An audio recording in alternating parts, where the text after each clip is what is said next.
आता घडामोडी विस्तारानं। अमेरिकेमध्ये वर्णद्वेषानं एका भारतीय तंत्रज्ञानाचा बळी घेतलाय। कन्सास शहरात एका बारमध्ये झालेल्या या घटनेचे अमेरिका आणि भारतात तीव्र पडसाद उमटले। त्याचवेळी अमेरिकेचे अध्यक्ष डोनाल्ड ट्रम्प यांच्या धोरणांवर देखील प्रश्नचिन्ह उपस्थित झाले।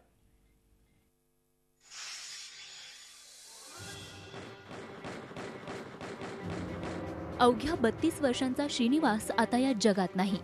जगातला सर्वात मुक्त देश अशी ख्याती मिरवणाऱ्या अमेरिकेत वर्णद्वेषानं त्याचा बळी गेलाय।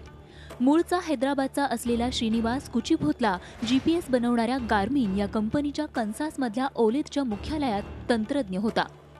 आपले 2 सहकारी आलोक मदासानी आणि इयान ग्रिलोट यांच्याबरोबर श्रीनिवास शहरातल्या ऑस्टिन बार अँड ग्रिलमध्ये गेला। ॲडम प्युरिंटन हा 51 वर्षांचा माजी नौसैनिक तिथे होता।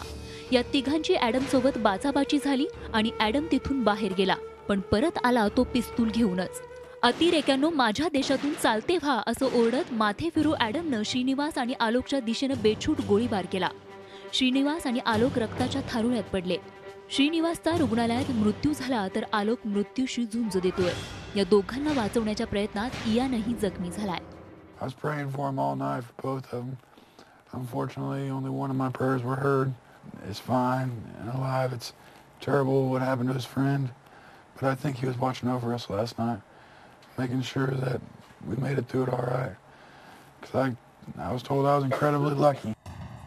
या घटनेमुळे कन्सासमध्ये राहणारे भारतीय पुरते हादरलेत। आपल्या सुरक्षेची त्यांना काळजी वाटतेय। When we peeled the layer, then we realized, oh, the gun violence was actually somebody killing people because they're different. And so that adds another layer to it, and that's when it became really hard to really make sense of this. श्रीनिवासच्या हत्येमुळे त्याच्या हैदराबादमधल्या घरावर शोककळा पसरली आहे। त्याच्या चुलत भावांनी आई-वडिलांना श्रीनिवासच्या हत्येची माहिती दिली आणि त्यांच्यावर दुःखाचा डोंगर कोसळला। श्रीनिवासचा मृतदेह अंत्यविधीसाठी मायदेशी आणला जावा अशी मागणी त्याच्या भावानं केली आहे। We want the body to be here earliest at the earliest. So we are waiting. Government should voice out this strongly because our brothers, sisters, and our relatives are there. And if you really look into this incident, this is not done by a teenager or a burglar or something like that, a drug addict. It is done by a 55-year-old man.